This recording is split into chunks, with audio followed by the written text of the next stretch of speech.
आदाब नाजरीन, खैर मकदम है आपका। आप देख रहे हैं जी सलाम। मैं हूं इमरान खान और शाम के 7 बजे हमारे खास बुलेटिन कश्मीर एक्सप्रेस के साथ हाजिर हैं हम। आइए आगाज करते हैं हेडलाइंस के साथ। बुध की शाम से पाकिस्तान की जानिब से बंद है फायरिंग। नायब वजीर आला कविंद्र गुप्ता और बीजेपी के रियासती सदर रवींद्र रैना ने किया मुतासरा इलाकों का दौरा। श्रीनगर में अब नहीं दिखाई देंगे भिखारी, भीख मांगने पर लगा बैन। ऑर्डर्स की अनदेखी करने वालों के खिलाफ होगी सख्त कानूनी कार्रवाई। पत्थरबाज को जीप से बांधने वाले मेजर गोगोई एक बार फिर सुर्खियों में। होटल में किया जमकर हंगामा, जांच में जुटी पुलिस। रियासत की खवातीन भी नहीं किसी से कम। पुंछ के खनेतर में खवातीन ने बनाया सेल्फ हेल्प ग्रुप, शुरू किया रोजी रोटी कमाने का सिलसिला। और अमेरिका में होने वाले इंटरनेशनल यंग लीडर्स असेंबली में मुल्क की नुमाइंदगी करेंगे जम्मू कश्मीर के Ehtesham Khan. Washington young leaders assembly में मुल्क की नुमाइंदगी करेंगे जम्मू कश्मीर के Ehtesham Khan. Washington, DC, Florida और न्यूयॉर्क में होने वाले moral and innovation leadership programme में शामिल होने के लिए किया गया मदऊ।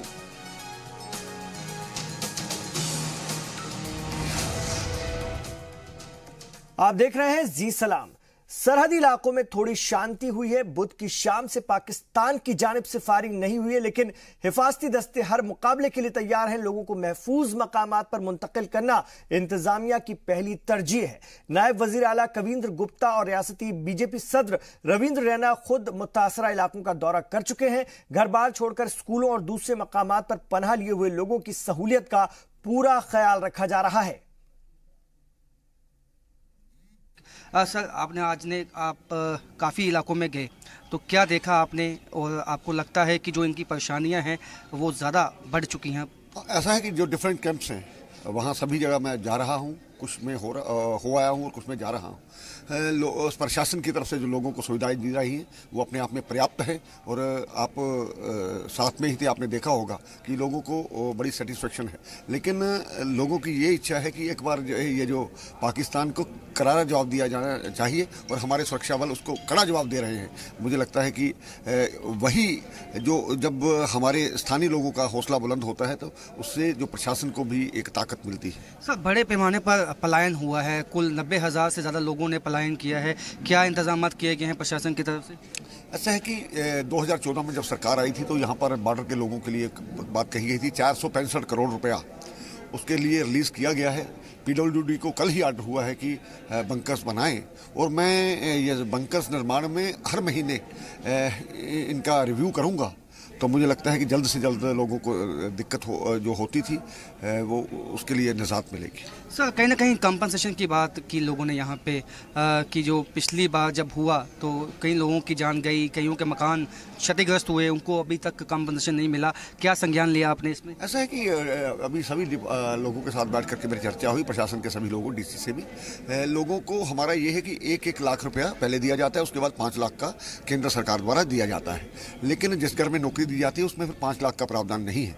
लेकिन ये राशि बढ़े, इसके लिए भी प्रयास किए जाएंगे और ये भी कोशिश की जाएगी कि जिनको आज तक नहीं मिला है, वैसे कोई ऐसा केस मुझे नज़र नहीं आया, लेकिन कोई भी ऐसा होगा तो उसको जल्द ही उस पर कितने सर बंकर बनाए जाएंगे और कब तक इस काम को मुकम्मल कर लिया जाएगा? मैं कुछ दिनों में ही 2-4 दिनों में इसकी मीटिंग लेने वाला हूं, उसके बाद में जब पूरी जानकारी आपको दी जाएगी। सर, कितने लोगों का आपके पास डाटा है कि पलायन हुआ है इन इलाकों से, और क्या कब तक इनको पीछे रखा जाएगा? खाने पीने की सुविधाएं सब मुहैया हो चुकी है? किसी भी चीज़ की वहाँ पर कमी नहीं है। ये लोगों के माध्यम से आप सुन सकते हैं, आप वहाँ पर जा सकते हैं। लोगों के हौसले बुलंद है, लेकिन वो कहते हैं कि पाकिस्तान को कड़ा सबक देना चाहिए और हमारी सुरक्षा वो चीज़ें कर रहे हैं। सीज फायर की बात जहाँ तक की गई, अब कड़ा जो है संज्ञान लेने की बात लोगों ने की है। क्या सरकार अब क्या कड़ा इसमें संज्ञान लेगी? क्या जो जवाबी कार्रवाई होगी वो निर्देश दिए जाएंगे? क्योंकि राजनाथ सिंह जी ने पहले ही ये साफ कर दिया है कि BSF को खुली छूट है, लेकिन कहीं ना कहीं सरकार की मंशा भी अब आपको लगता है कि साफ होनी चाहिए, एक क्लियर कट होना चाहिए कि अब पाकिस्तान को। देखो, ऐसा होता है कि इस प्रकार की जो कार्रवाई होती है उसमें राज्य सरकार का कोई रोल नहीं रहता है। राज्य सरकार ने एक सलाह दी थी हमने आगे हाथ बढ़ाया, लेकिन अगर हमारी ओर हाथ बढ़ा तो उस हाथ को तोड़ दिया जाएगा, ऐसा हम अभी भी कहते हैं। एक तरफा सीज फायर को हम नहीं मानते हैं। अगर उनकी तरफ से किसी भी तरह की कोशिश की गई तो करारा जवाब उनको दिया। सवाल सर ये होगा कि रमज़ान का महीना है, लेकिन पाकिस्तान की ओर से ऐसी नापाक कोशिश की गई, गुज्जर लोगों के कुल्ले जला दिए गए। आपको लगता है पाकिस्तान के लिए किसी भी मजहब के मायने नहीं हैं? देखो, आतंकवाद का कोई धर्म नहीं होता। मैं भी उन गुजरों के बीच में होकर के आया हूँ, जाजोबाल, हमारे माननीय मंत्री भी साथ में थे। मुझे लगता है कि इसको रमज़ान के महीने के साथ जोड़ना मुझे लगता है कोई ठीक नहीं रहेगा। इन आतंकवादियों का अगर धर्म होता तो जो कुरान शरीफ में लिखा गया है उसी प्रकार से वो बात करते। मुझे लगता है कि इस पर कोई चर्चा करने का विषय नहीं है। तो ये थे कविंदर गुप्ता, जिनका कहना है कि रमज़ान के महीने के कोई मायने पाकिस्तान के लिए नहीं है। एक दोस्ती का हाथ आगे किया गया था, लेकिन उस हाथ को पाकिस्तान ने कहीं ना कहीं नहीं थामा और एक तरफा सीज फायर को हम नहीं मानेंगे और पाकिस्तान को मुंह तोड़ जवाब दिया जाएगा। कैमरामैन आशु के साथ राजन वैद, सी मीडिया जम्मू।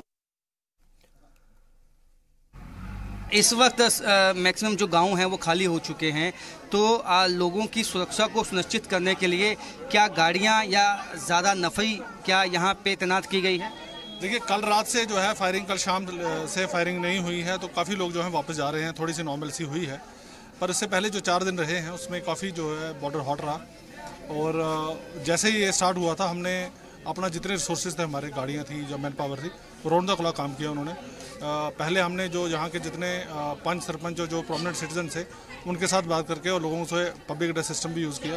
लोगों को हमने बोला सुरक्षित बाहर आना चाहते हैं आ जाएं। काफ़ी संख्या में लोग आए भी, कुछ लोग नहीं आ सके बिकॉज उनके माल मवेशी पीछे था या कुछ और था, कुछ लोग पीछे रह गए। पर जो लोग रह गए उनकी सुरक्षा के लिए हमने जो है हमारे बुलेट प्रूफ बंकर जो हैं उनकी सर्विस हमने प्रोवाइड। आप हमेशा से फायर ब्रांड लीडर रहे हैं बीजेपी के, आपने हमेशा ये कहा है कि पाकिस्तान को मुंह तोड़ जवाब दिया जाए, लेकिन लोगों की मुश्किलों का क्या? देखिए, सबसे पहले हमारी प्रायोरिटी थी कि जैसे कैसे भी, चूंकि फायरिंग शुरू हो गई, लोगों को सुरक्षित निकाल के लाना।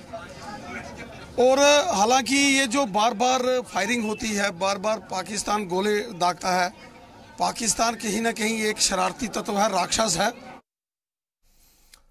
अरनिया सांबा आरएसपुरा सेक्टर में पाकिस्तान की जानिब से होने वाली फायरिंग के सबब हजारों लोग घर बार छोड़कर महफूज मकामात की तरफ हिजरत कर गए हैं और एक अंदाजे के मुताबिक सरहदी इलाकों के मुख्तलिफ गांवों से तकरीबन 90,000 लोग नकले मकानी कर चुके हैं। जी सलाम ने अरनिया और आरएसपुरा सेक्टर के कई मुतासरा गांव का दौरा करके हालात का जायजा लिया। मौजूद हैं इंटरनेशनल बॉर्डर अरनिया सेक्टर में। यहाँ देख सकते हैं जितने भी हमने मकान देखे वहाँ पे ताले लगे हुए हैं।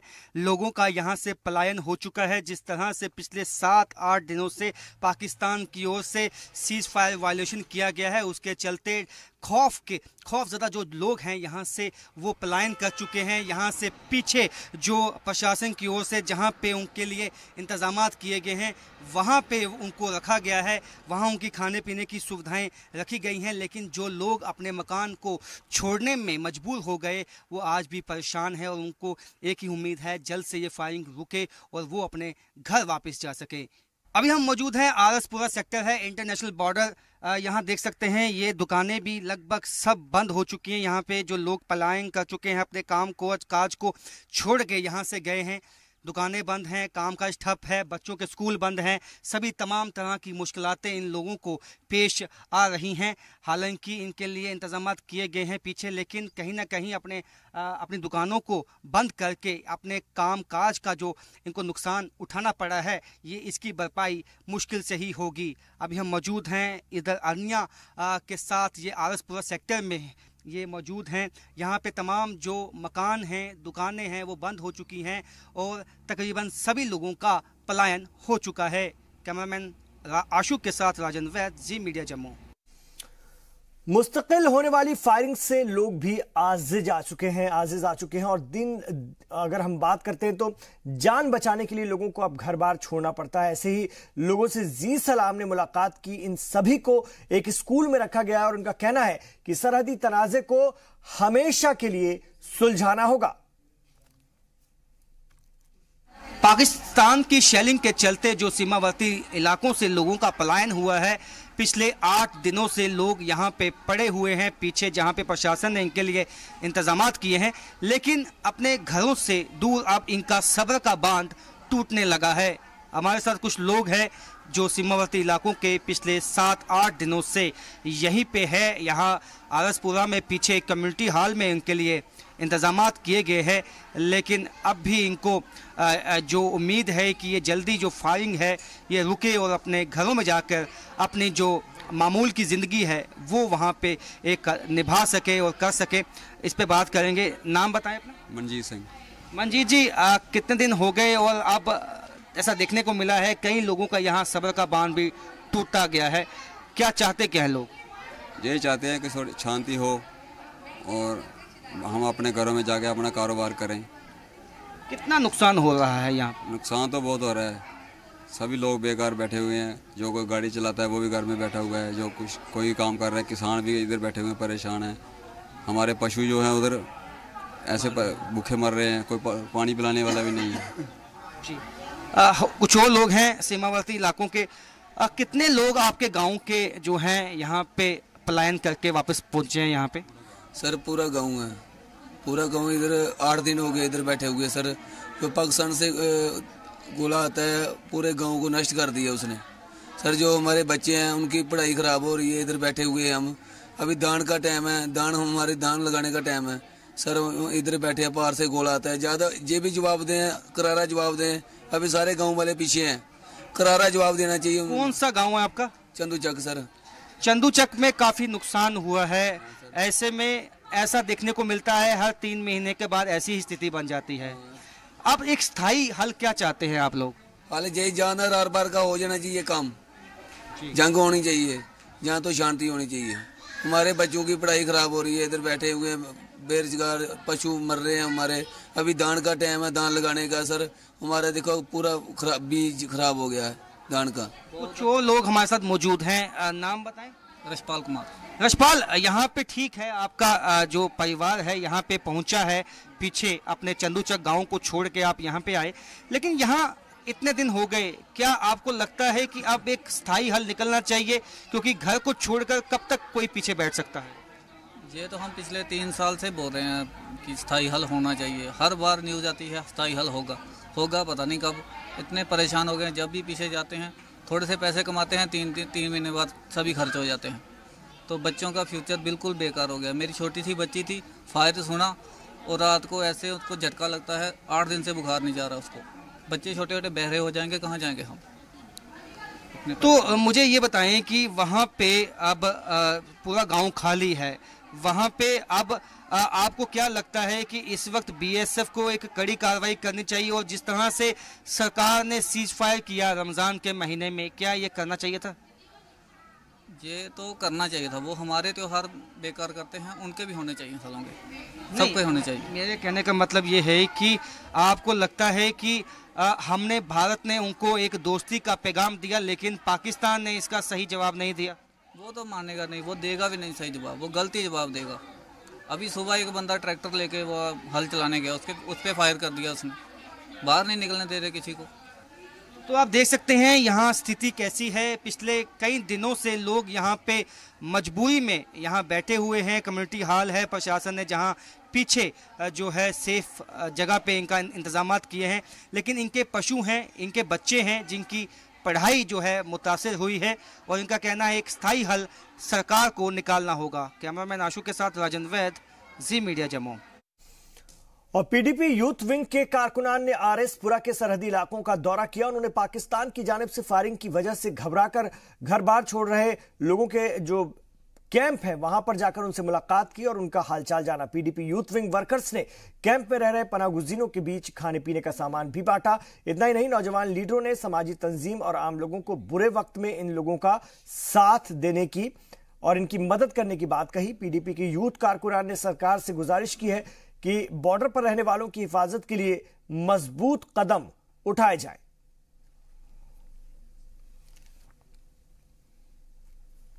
आज हमें पता चला कि काफ़ी दिनों से हालात ख़राब हैं बॉर्डर एरिया में, तो हम पूरी टीम के साथ यहाँ बॉर्डर एरिया में आए और यहाँ पे खासकर ये जोड़ा फार्म का जो एरिया है, जो जीरो लाइन पे बसता है, हम इस एरिया के अंदर यहाँ पे आए, यहाँ पे लोगों की बहुत ही बुरी हालात है और बहुत सारी ऐसी दिक्कतें आ रही हैं जिनको खाने में, पीने में, इन चीज़ों की दिक्कतें हैं। हम चाहते हैं कि जम्मू के जितनी भी संस्थाएं हैं, सिविल सोसाइटीज़ हैं, वो अपनी तरफ से अलग अलग कैंप्स के अंदर जाएं और लोगों की मदद करें। समाज में इंतशार और तफरीक पैदा करने वाले अनासर हमेशा लोगों में दूरियां पैदा करने की कोशिश करते हैं, लेकिन जम्मू कश्मीर में आपसी भाईचारे और मेल मिलाप की जड़ें इतनी मजबूत हैं कि वो इसमें कामयाब नहीं हो पाएंगे।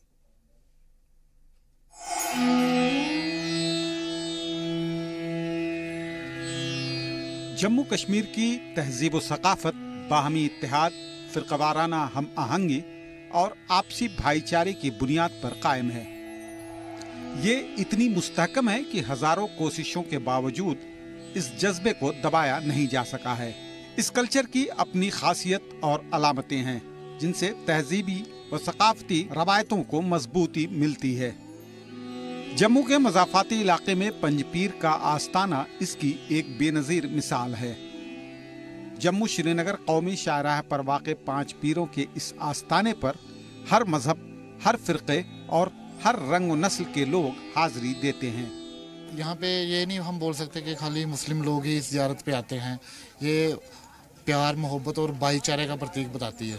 ये जो ज़ियारत है हमारे 5 पीर की, ये प्यार, मोहब्बत और भाईचारे का सबसे बड़ा प्रतीक बताती है। जहाँ पे हिंदू, मुसलमान और सिख, ईसाई धर्म के भी लोग जो यहाँ पे आते हैं, माथा टेकते हैं, अपने मन की मुरादें उनकी पूरी होती हैं। इसमें जो ये वली है अल्लाह के, इसमें तो कोई फ़िरकाबाजी की कोई बात नहीं है। ये तो सबके लिए एक है, ये अल्लाह के वली है। इसमें तो जो फ़िरकाबाजी करेंगे वो तो गलत बात है। क्यों, ये अल्लाह के वली है, इनसे जो फ़िरकाबाजी करेंगे तो फिर क्या बात। वो चाहे चाटी हरे कपड़े वाली हो, साईं जी हो, चाहे चाटी जो है वो पीले कपड़ों वाला कोई सिख पीर फ़कीर हो, चाहे वो हिंदू कोई पीले कपड़ों वाला पीर फ़कीर हो, सबके लिए जो है मर्यादा एक ही है भगवान का नाम निकालने के लिए। तो वो जैसे दूध में से घी निकालते हैं वैसे ही निकाला जाता है। तो इसलिए यहाँ आके लगता है कि परमात्मा एक ही है। हम तो वैसे आपस में जो झगड़े करते हैं इसलिए हम परमात्मा से दूर हो रहे हैं। रवायतों के मुताबिक डोगरा दौरे इख्तिदार में 5 पीर इलाके में तबलीग व दावत का काम किया करते थे। इंतकाल के बाद दावत व तबलीग का सिलसिला तो रुक गया, लेकिन मोतकदीन के आने का सिलसिला नहीं थमा। शिव कुमार शर्मा की अकीदत ऐसी है कि गुज़िश्ता 40 सालों से वो लगातार हाजिरी देने आते हैं। और ये जो वली है 5 पीर बादशाह, ये वली का मतलब होता है जो अल्लाह का दोस्त हो, ये भगवान के दोस्तों में है। तो जहाँ पर कोई भी आपकी बात है वो फ़ौरन वहाँ पहुँचाते हैं। मैं तो कहता हूँ कि जहाँ हिंदुस्तान के लोगों को जैसे जहाँ हम सब इकट्ठे हैं वैसे ही इकट्ठे रहना चाहिए, और हमारी स्टेट में तो कोई ऐसी बात ही नहीं है। जम्मू में फ़िरक़ावाराना इत्तेहाद का ज़ामिन माना जाता है पीर पंजाल। 5 पीर का पैगाम भी यही था, खुदा एक है जो तमाम इंसानों के दिल में मौजूद है। जम्मू से जी सलाम के लिए राजन वैद की रिपोर्ट। और जम्मू कश्मीर के एहतशाम खान अगस्त में अमेरिका में होने वाले इंटरनेशनल यंग लीडर्स असेंबली में मुल्क की नुमाइंदगी करेंगे। इंजीनियरिंग के तालिब इल्म एहतशाम को वाशिंगटन DC, फिलाडेल्फिया और न्यूयॉर्क में होने वाले moral and innovation leadership, vision service and entrepreneurship में शामिल होने के लिए मदऊ किया गया है।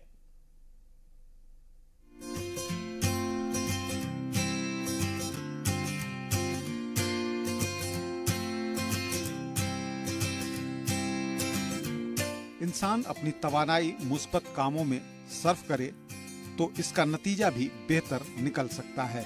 इंजीनियरिंग के तालिबे इल्म एहतशाम ऐसे ही लोगों में से है। एहतशाम को प्रोफेशनल और समाजी सरगर्मियों के एवज में इंटरनेशनल यंग लीडर्स असेंबली 2018 में शिरकत के लिए मदऊ किया गया है। ये इदारा उन नौजवान क़यादत को उभारता है जो अपने काम से समाज, रियासत और आलमी सतह पर किसी बड़ी तब्दीली का पेशखेमा साबित हो सकते हैं। मुंतज़मीन को एहतशाम में ये सलाहियत नजर आई। एथलेटिक्स और सोशल वर्क, यही 2 चीजें एहतशाम की जिंदगी हैं। Marathon, trekking, mountaineering, driving, diving के साथ साथ समाजी खिदमात का भी काम चलता रहता है। लेकिन जिंदगी की तरजीहात को लेकर एहतिशाम की सोच वाज़ेह है। कुछ एसोसिएशन है जिनके साथ मैं काम कर रहा हूँ for the betterment of the society. मेरा यही मतलब है कि मैं कुछ वापस दूं अपनी सोसाइटी को। I am trying to contribute my bit जितना मेरे से हो सकता है for youth empowerment, for youth upliftment, for the betterment of the society. मैं अपना कोशिश कर रहा हूँ सब कुछ करने की। अब उसके लिए कुछ पर्सनल सेक्रीफाइसेस भी देने पड़ते हैं, तो कहीं ना कहीं कॉम्प्रोमाइज़ करना है। एहतिशाम के वालिद बशीर खान का कहना है कि कश्मीरी नौजवानों में काफ़ी सलाहियत मौजूद है। उनका कहना है कि नौजवानों को आगे बढ़कर अपनी सलाहियतों का मुजाहरा करना चाहिए। हमारे सोसाइटी में कश्मीरियों का टैलेंट बहुत अच्छा है। देखिए, नेशनल क्रिकेट में, इंटरनेशनल क्रिकेट में गए हमारे बच्चे, नेशनल स्पोर्ट्स में गए, इंटरनेशनल स्पोर्ट्स में गए। टैलेंट की कोई कमी नहीं है इंशाल्लाह हमारे बच्चों में। Just they want the guidance, ठीक, support from the resources, specially from government, जिसके लिए गवर्नमेंट बनी है। गुज़िश्ता साल एहतिशाम ने फिलीपीन में मुनक़िद ट्रायथलॉन चैंपियनशिप और सियोल में मुनक़िद 42वीं वर्ल्ड यूथ रैली में हिंदुस्तान की नुमाइंदगी की थी। ब्यूरो रिपोर्ट, जी सलाम। और जम्मू कश्मीर में देही इलाकों की खवातीन भी माली एतबार से खुद मुख्तार होने की राह पर गामजन है। और पुंछ जिले के खनीतर में चंद खवातीन ने सेल्फ हेल्प ग्रुप बनाकर रोजी रोटी कमाने का एक नया सिलसिला भी शुरू किया है।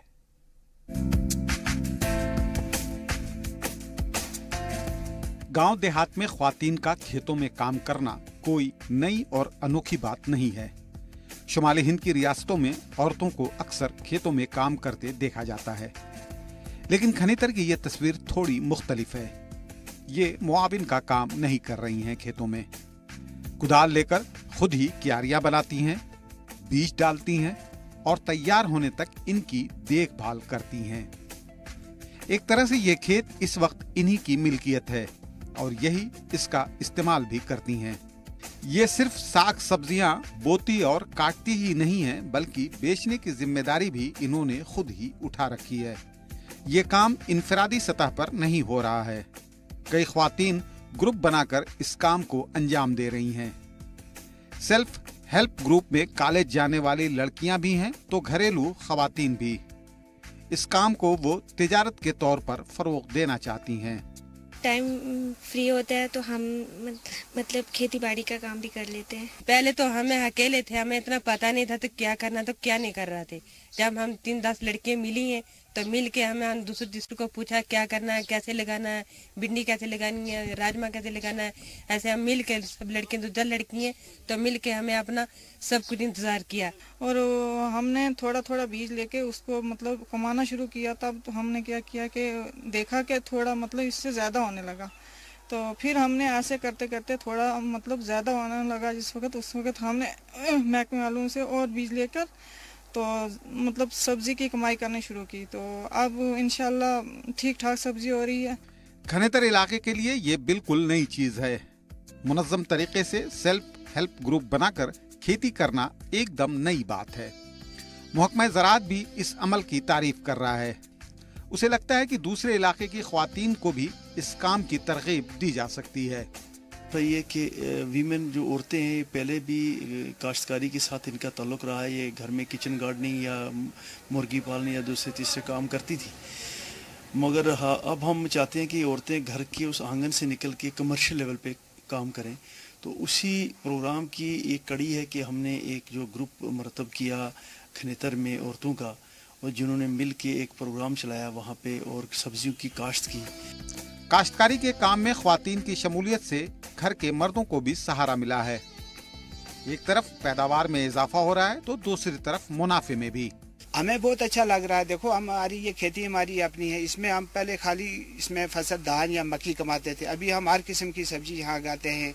शिमला मिर्च है, जैसे ये राजमा है, दूसरे टमाटर है, हर किस्म की खेती हम यहाँ खुद इसमें तैयार करते हैं। सेल्फ हेल्प ग्रुप की तश्कील महज आमदनी हासिल करने का ही जरिया नहीं है इन ख्वातीन के लिए। सबसे बड़ी बात यह है कि इस अमल से उनकी खुद एतमादी में भी इजाफा हुआ है। बेहतर मुस्तकबिल के लिए अब वो कोई भी नई चीज शुरू कर सकती हैं। ब्यूरो रिपोर्ट, जी सलाम। और यहां रुकेंगे एक छोटे से वक्फे के लिए, लौट रहे हैं, आप देखते रहिए कश्मीर एक्सप्रेस।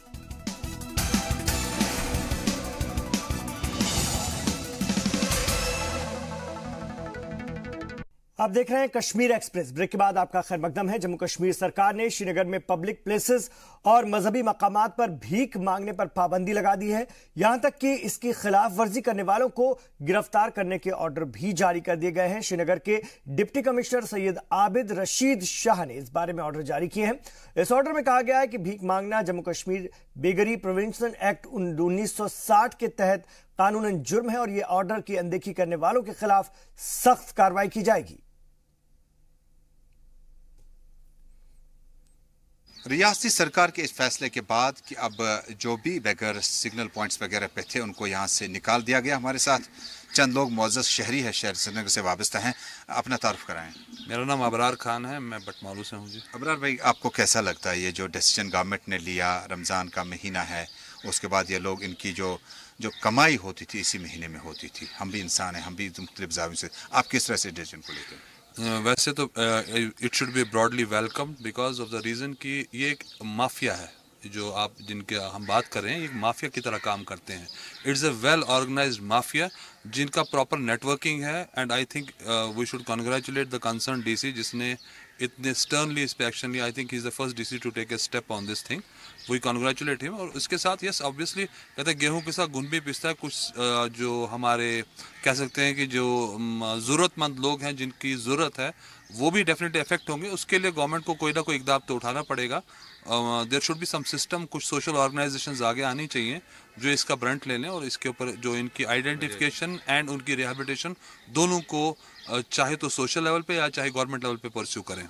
आपकी तरफ आना चाहेंगे, आप इस फैसले को किस तरह से देखते हैं जो सरकार का फैसला है कि ये जो गदागर यहाँ गैर रियासती थे या लोकल थे जो बड़ी प्रॉब्लम कर रहे थे हमारे लिए, कितना डिसीजन किस तरह से देखते हैं? ये बहुत अच्छा फैसला है जो गवर्नमेंट ने बहुत अच्छा फैसला लिया है, क्योंकि यहाँ की जो रियासती यहाँ आते भिखारी उनने यहाँ बहुत गंद मचा रखी है। आप किस तरह फैसला? ये अच्छा गवर्नमेंट ने अच्छा फैसला लिया। जो बाहर से लोग आते हैं यहाँ से कूड़ा कर सब कुछ ये सब अच्छा किया डीसी साहब ने। आप किस तरह से देखते हैं? जी, डीसी साहब के फैसले की हम सराहना करते हैं और जल्द से जल्द इसकी इम्प्लीमेंटेशन होनी चाहिए क्योंकि न्यूसेंस क्रिएट हो रहा है हमारे इस वादी में। बहुत बहुत शुक्रिया हमारे साथ बात करने के लिए। मकामी लोगों के मुताबिक ज़िला तरक्याती कमिश्नर श्रीनगर सैयद आबिद शाह का यह फैसला बहुत ही बेहतर फैसला है और इनके मुताबिक एक गैंग होती थी जो इनको यहाँ लाती थी, उसके बाद एक माफिया होता था जो इनको मुख्तलिफ पॉइंट्स पे वहाँ से ड्रॉप करता था, उसके बाद कमाई इनसे हासिल करता था। लेकिन सोचना ये होगा कि रमज़ान का महीना सीज़ फायर की सूरत हाल के बाद अगर ये फैसला करना था ये ईद के बाद भी किया जा सकता है, लेकिन अगर ये फैसला बरवक्त है, सही है, इस तनाजुर में है तो इसको रियासती सरकार के लिए कामयाबी करार दी जा सकती है। फारूक वानी के साथ सैयद तजुमुल, जी मीडिया, श्रीनगर, कश्मीर। साहब, ये प्रोसेस जो था काफ़ी एक कंसर्न था, इसका काफ़ी लिखा जा चुका है कि इनका बड़ा मुश्किल रहता है, लेकिन इनके इवैक्यूएशन के बाद क्या किया जाना चाहिए? कहाँ जाएंगे? कहीं घरों में तो नहीं जाएंगे, कॉलोनीज में तो नहीं जाएंगे? देखिए, आप जानते हैं कि काफ़ी अरसे से, पिछले काफ़ी ऑलमोस्ट हफ्ता 10 दिन से ये अजीब सी मेनेस क्रिएट हो गई थी कि हर किसी जगह पे there was a proliferation of beggars seeking arms. और खा वो ट्रैफिक सिग्नल्स हों, खा वो अस्पतालों के बाहर हो, खा वो घरों के मस्जिदों के बाहर हो, रिलीजियस प्लेसेस के बाहर हो, तो ये एक बड़ी प्रोलिफरेशन हो गई थी। तो हमें ये after taking stock of the situation from the ground level, तो मुझे ये बावर हुआ कि इस पे तहत ज़ाब्ता सख्त तरीन कार्रवाई करने की ज़रूरत है, क्योंकि अवामी नुमाइंदे और सोशल मीडिया में और बाकी तमाम जगहों पे इस पर ख़ासी कंसर्न शो की जा रही थी पब्लिक के ज़रिए से। ये चीज़ मद्देनज़र रखते हुए कल मैंने एक ऑर्डर इशू किया है under the Jammu and Kashmir prevention of beggary act, जो कि वो कानून है जो इसको गवर्न करता है। उसकी रूह से सेक्शन 4 उस एक्ट का ये है कि अगर कोई मेरे ऑर्डर में वो 5 मखसूस कैटेगरीज़ हैं जिसमें अगर आर्म्स कोई लेता है और बेगरी सॉलिसिट करता है तो उसमें तहत ज़ाब्ता सेक्शन 4 में you can arrest them without a warrant. The police officer, not below the rank of a sub-inspector, arrests the concerned offender under a without a warrant. Arrest के बाद आज आपने देखा होगा, आप गालिबन बाहर लोगों से भी फीडबैक लिया हुआ है आपने, और मुझे जहाँ तक मेरा फीडबैक है उसमें ग्राउंड सिचुएशन में खातिर खाह बेहतरी है। आज हॉस्पिटल्स में, आज ट्रैफिक सिग्नल्स पे और बाकी तमाम पब्लिक स्पेसेस पे, पेट्रोल पंप्स वगैरह पे ये लोग नजर नहीं आ रहे हैं। लेकिन आबिद साहब, अब यहाँ से इनको निकालने के बाद अगर इंसानी जाविये से देखें, ये कहाँ जाएं? इनके लिए जैसे कोई गैर रियासती होगा, क्या उसको वापस जाना होगा? जैसे कोई लोकल होगा, डिस्ट्रिक्ट से होगा, क्या उसको वापस जाना होगा? और ये पाबंदी जो है ये कितने दिनों तक है, क्या अगर आज से हम शुरू करें? देखिए, आपने जो रिहेबिलिटेशन का सवाल उठाया है, it's a very human question, but आपको ये भी अंडरस्टैंड करना पड़ेगा कि इसमें एक मुनज़्ज़म तरीके से, मेरी नोटिस में मुख्तलिफ इनपुट्स और मुख्तलिफ सोर्सेज के ज़रिए से मुझे ये पता लगा है दैट इन मैनी इंस्टेंसेस एक मुनज़्ज़म तरीके से इसको एक ऑपरेट किया जाता है, जिसको ब्रेक करना हमारे लिए बहुत लाजमी है। We can't have a situation where we will have hundreds and thousands of people swarming places which are creating a public nuisance. ये बहुत massive public nuisance होती है। After all, गवर्नेंस का और एडमिनिस्ट्रेशन का, गवर्नमेंट का यही मंतक है कि पब्लिक वेलफेयर के लिए काम किया जाए। जहाँ तक रिहेबिलिटेशन की बात रही, तो रिहेबिलिटेशन होम्स, उनमें से जो भी छोटे हैं, उनमें से जो भी बच्चे हैं, माइनर्स हैं, उनके लिए सेपरेट अलहदा तरीके से उनको रखा जाए, और जो लेट्स से इन्फर्म है उनके लिए सेपरेट रखा जाए, और जिनको ट्रांसपोर्टेशन की दरकार है उनको ट्रांसपोर्टेशन करा दिया है। जहाँ पे उनका मस्कन है वो वहाँ खैर से वहीं बैठेंगे। और हिमकोटी इलाके में लगी आग पर 2 दिनों की मशक्कत के बाद काबू पा लिया गया है। इसकी वजह से वैष्णो देवी यात्रा को भी आर्जी तौर पर बंद कर दिया गया था। जंगलों से उठने वाला धुआं इतना घना था कि आगे बढ़ना खतरनाक साबित हो सकता था। इसके पेश नजर बोर्ड इंतजामिया की जानिब से माइक पर ऐलान कर यात्रा बंद होने और आगे न बढ़ने की हिदायत भी दी जा रही थी। एहतियात के तौर पर हेलीकॉप्टर सर्विस भी बंद कर दी गई थी, लेकिन आज इसे दोबारा से खोल दिया गया है। वाज़ेह है कि वैष्णो देवी जाने के लिए हिमकोटी से होकर ही जाना पड़ता है। और इस वक्त हमारे साथ हमारे रिपोर्टर राजन वैद्य हमारे साथ जुड़ गए, जो हमारे प्रिंसिपल कॉरेस्पॉन्डेंट भी हैं, जम्मू से इस वक्त हमारे साथ हैं। उनसे मजीद इत्तलात फराहम करेंगे। जिस तरह से अब ये रास्ता खुला है और काफी देर के लिए इसे बंद रखना पड़ा था, आग पर 2 दिनों की मशक्कत के बाद काबू पाया गया। फिलहाल क्या हालात है, क्योंकि भीड़ बढ़ गई होगी इस रूट पर वैष्णो देवी जाने वालों की? जी इमरान, आपने सही कहा कि जिस तरह से कल जो है आग का जो वाकया पेश आया त्रिकुटा पहाड़ियों के ऊपर, उसके बाद धुआं इतना फैल गया कि यात्रियों को सांस की परेशानी होने लगी, जिसको देखते हुए जो श्राइन बोर्ड है उसने यात्रा को बंद कर दिया अस्थायी रूप से, और सुबह तक जो है इस आग पे काबू पाने की कोशिश की गई, और यहाँ तक कि जो हेलीकॉप्टर से भी पानी का छिड़काव किया गया, जिसके बाद आग बुझी और धुआं कुछ कम हुआ। और आज सुबह 11 बजे के बाद जो यात्रा है उसे एक दफा फिर से शुरू कर दिया गया। हालांकि जो यात्रियों की तादाद थी वो बढ़ चुकी थी। कटरा में भी जो यात्री पर्ची है वो बंद कर दी गई थी, जिसके बाद जब यात्रा खुली तो पहले जो यात्री इंतजार में थे उनको भेजा गया और फिर यात्रा पर्ची को शुरू किया गया, और अब यात्रा बिल्कुल ठीक ढंग से चल रही है। आपको पता है 1 करोड़ से ज्यादा लगभग जो श्रद्धालु पूरे देश भर से यहाँ माता वैष्णो देवी के दर्शन को आते हैं, और ऐसे में अगर एक दिन यात्रा रुकती है तो कितना रश हो जाता है इसका अंदाजा लगाया जा सकता है। इसको देखते हुए कई परेशानियां थी प्रशासन के सामने, लेकिन समय रहते जो है इस आग पर काबू पा लिया गया है, और जो यात्रा है अब एक दफा फिर से अच्छे ढंग से चल रही है। जी बिल्कुल, यात्रा तो अच्छे ढंग से शुरू हो गई है। भीड़ आप बता रहे हैं काफी हो गई थी, लेकिन यात्रियों की ये जो ज़ियारत करने जा रहे हैं इस वक्त, उनकी हिफाजत के पुख्ता बंदोबस्त हैं और उनको बाकायदा आगे बढ़ाया जा रहा है। ये एक अहम बात होगी। बहुत शुक्रिया आपका इस पूरी बातचीत के लिए, राजन वैद्य जम्मू से।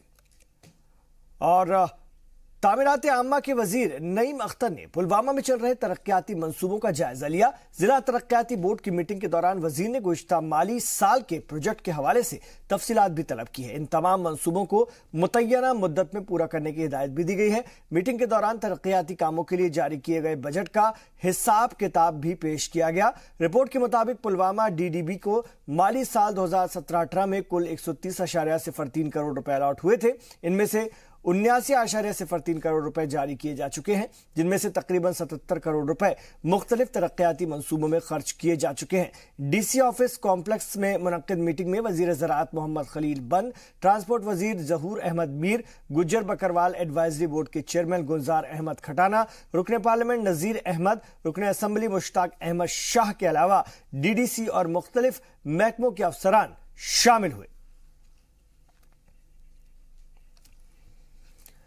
और micro small and medium enterprise की वजारत के तहत काम करने वाले कोयर बोर्ड के इक्तसादी मुशीर और सेक्रेटरी डीपीएस नेगी ने कुपवाड़ा में मकामी सनतकारों से मुलाकात की। सनतकारों के साथ हुई मीटिंग में तरक्याती मंसूबों की तजवीज़ और उनकी अमल आवरी पर चर्चा की गई। इसके अलावा रियासत में माइक्रो स्मॉल और मीडियम इंडस्ट्री को किस तरह से फरोग दिया जा सकता है, इस पर भी गौर खोज किया गया। वाज़ेह हो कि रियासत में सयाहत के साथ साथ हैंडीक्राफ्ट, हैंडलूम, फ्रूट प्रोसेसिंग और खासतौर से मार्बल और ज़राअती सेक्टर में काफी मौके मौजूद हैं।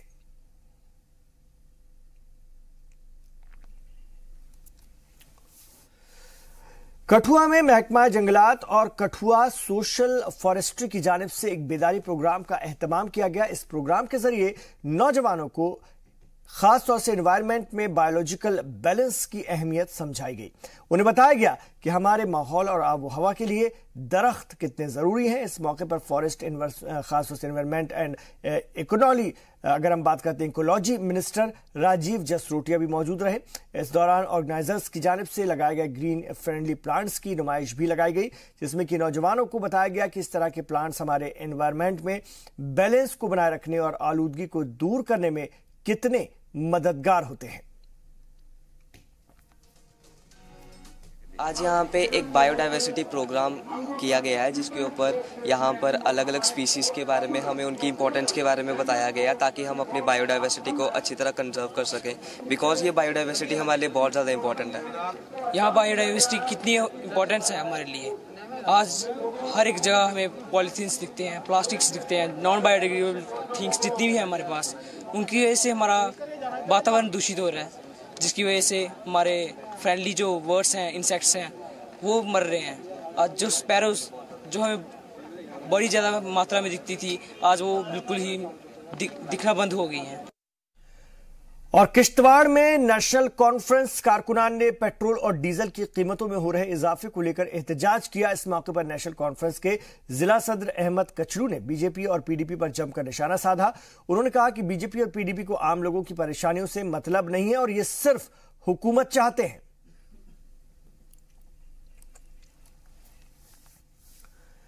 डोडा में भी नेशनल कॉन्फ्रेंस कारकुनान ने पेट्रोल और डीजल की कीमतों में हो रहे इजाफे को लेकर के एहतजाज किया। एनसी पार्टी वर्कर्स ने डोडा डीसी ऑफिस के पास जम होकर के रियासती और मरकजी सरकार के खिलाफ जमकर नारेबाजी की।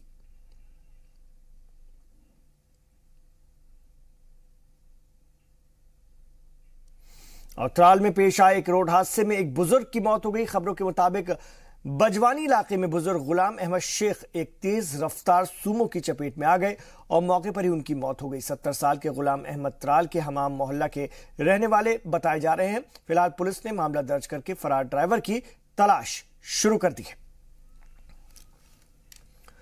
और उधमपुर में रियासती पुलिस की जानिब से एक पुलिस पब्लिक मीट का इनेकाद किया गया, जिसमें कि खास तौर पर उधमपुर को ड्रग फ्री बनाए जाने को लेकर बातचीत हुई। इसके अलावा ट्रैफिक को स्मूथ बनाए जाने को लेकर भी तबादला ख्याल किया गया। उधमपुर पुलिस के डीएसपी कुलबीर चंद होड़ा ने आम लोगों से राय मांगी कि कैसे पुलिस और आम लोगों के बीच में अच्छा तालमेल कायम किया जा सकता है।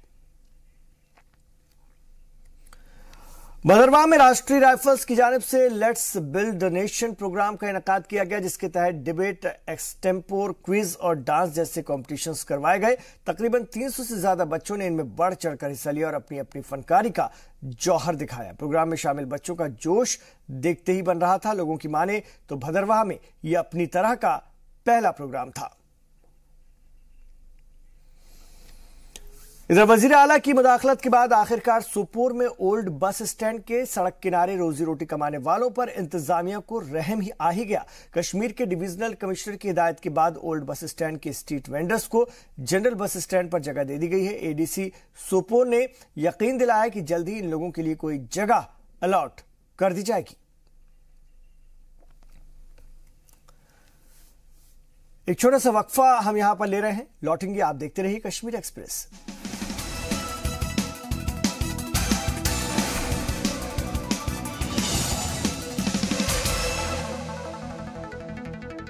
आप देख रहे हैं जी सलाम और हम पेश कर रहे हैं इस वक्त कश्मीर एक्सप्रेस। और अब बात करते हैं रमजान मुबारक के इस पाक महीने की। वैसे तो रमजान के मौके पर मस्जिदों में पांचों वक्त बड़ी तादाद में नमाजी आते हैं, लेकिन मगरिब में कुछ ज्यादा ही रौनक होती है। मस्जिदों में इज्तिमाई इफ्तार का एहतमाम किया जाता है, जिसमें कि बड़े बच्चे, नौजवान, अमीर गरीब, मकामी, परदेसी सभी शामिल होते हैं। और पुंछ के जामा मस्जिद में रोजाना इज्तिमाई इफ्तार का एहतमाम किया जाता है। ये तस्वीरें आप देख रहे हैं और बड़ी तादाद में लोग इसमें शिरकत करते हैं। के लिए हम दुआएं करते हैं और सहरी को भी हम उठ के सबसे पहले अपने सहरी खा के उसके बाद अपने मालिक से, अपने अल्लाह ताला से ये दुआ करते हैं कि हमारे मुल्क में, हमारे लोगों में अमन शांति हो और हम सब शांति से। मसाजिद के अंदर जो लोग बहुत ज़्यादा अल्लाह की बंदगी करते हैं और अपने माल में से जो अल्लाह ने दिया है उसमें खर्च करके गरीबों मिस्किनों को बांटते हैं। अफ्तारी के टाइम में एक ऐसा समा होता है जहाँ पर मासूम बच्चे, बुजुर्ग, मजदूर, भीख मांगने वाले, बड़े बड़े बादशाह, बड़े बड़े मालदार इकट्ठे होकर के अल्लाह की बारगाह में दुआ करके खाना तबाह करते हैं और इफ्तार करते हैं।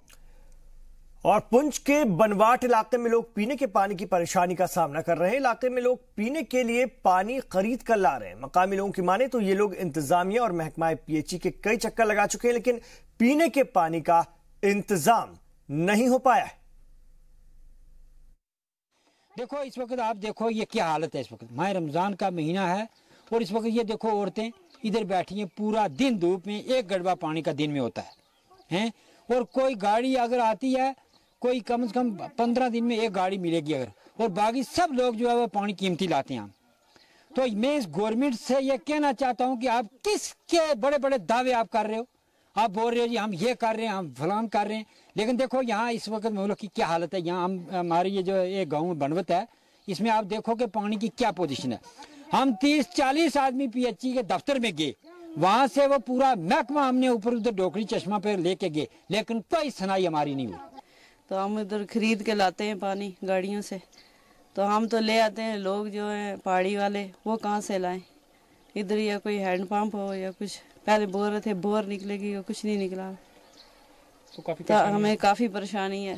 रोज़ों में 1-1, 2-2 घंटे बैठना पड़ता है, धूप में बैठना पड़ता है। इधर पानी की बहुत प्रॉब्लम है। आज तक तो 1.5 साल से हमारी औरतें जो हैं पानी खरीद के हम लोग ले रहे हैं और हमारी औरतें रोड के ऊपर रोजमा के महीने में रोड पे बैठ के बहुत परेशानी से इस धूप में, और कितना 5 किलोमीटर दूर से पंप से पानी दूसरे पंप से लाती हैं। और बांदीपुरा के जिला अस्पताल में पेश आ रही तमाम तरह की दिक्कतों के बारे में जी सलाम आपको पहले भी रिपोर्ट दिखा चुका है कि किस तरह जगह की कमी और मरीजों की तादाद ज्यादा होने से न सिर्फ मरीज बल्कि डॉक्टर भी परेशान है, जिसे देखते हुए सरकार ने जिला अस्पताल की नई इमारत कायम करना शुरू कर दिया है। आपको जानकर हैरानी होगी कि 16 साल पहले ही इस इमारत का काम शुरू हो चुका था, जो आज तक मुकम्मल नहीं हो सका है। ओहदेदार वादी के हालात का हवाला देते हैं और मकामी लोग ओहदेदारों पर लापरवाही का इल्जाम लगा रहे हैं। इन सब के बीच बांदीपुरा के डीडीसी खुर्शीद अहमद ने जानकारी दी है कि इस साल अस्पताल का काम पूरा कर लिया जाएगा। हम मांग कर रहे हैं इस वक्त गवर्नमेंट से कि इस अस्पताल को जल्द से जल्द चालू किया जाए, ताकि जो लोगों में मुश्किलात है, जो लोगों में परेशानी है, वो दूर हो जाए। और हम यही तवक्का रखते हैं इंतज़ामिया से, यहाँ के एमएलए जो है उनसे और महबूबा मुफ्ती से कि इस अस्पताल, ये जो अस्पताल है ये जल्द अज जल्द चालू हो जाए। हेल्थ सेक्टर की बात करें, यहाँ पे थोड़ा बहुत खामियां है, लेकिन ये भी है कि हमारा डिस्ट्रिक्ट हॉस्पिटल अभी तक तैयार नहीं हुआ कंप्लीट, अब कंप्लीट स्टेज में है। इंशाल्लाह वो एंडिंग जून तक हम इसको कमीशन करेंगे।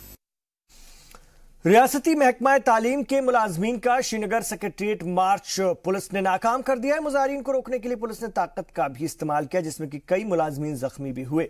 मुलाजमीन प्रताप पार्क से सेक्रेटरिएट तक रैली निकालना चाहते थे, लेकिन पुलिस ने उन्हें रास्ते में ही रोक दिया। मुजाहिरीन को मुंतशिर करने के लिए पुलिस ने लाठीचार्ज के साथ ही मिर्ची गैस का भी इस्तेमाल किया। मुस्तकिल बुनियाद पर काम का मुतालबा करने वाले मुजाहिरीन एसईडी में स्वीपर, वॉचमैन और चपरासी वगैरह का काम करते हैं। तनमर्ग में एसएसए असातिज़ा ने सरकार के खिलाफ एहतजाज किया और अपने बकाये तनख्वाह को जल्दी से जल्दी दिए जाने की मांग की।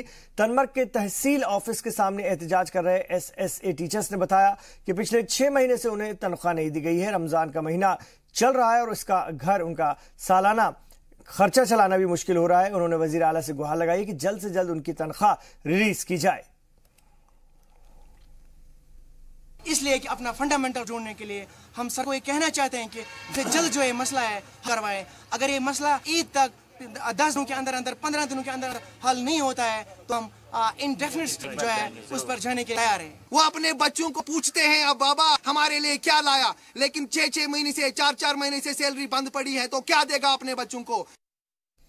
वहीं पत्तन में भी एसएसए टीचर्स ने सैलरी न मिलने को लेकर रियासती हुकूमत के खिलाफ एहतजाज किया। उन्होंने कहा कि महीनों से सैलरी न आने की वजह से रमजान के पाक महीने में भी वो अपने बच्चों के लिए कुछ नहीं कर पा रहे हैं। उन्होंने सरकार से जल्द तनख्वाह देने की गुजारिश की है।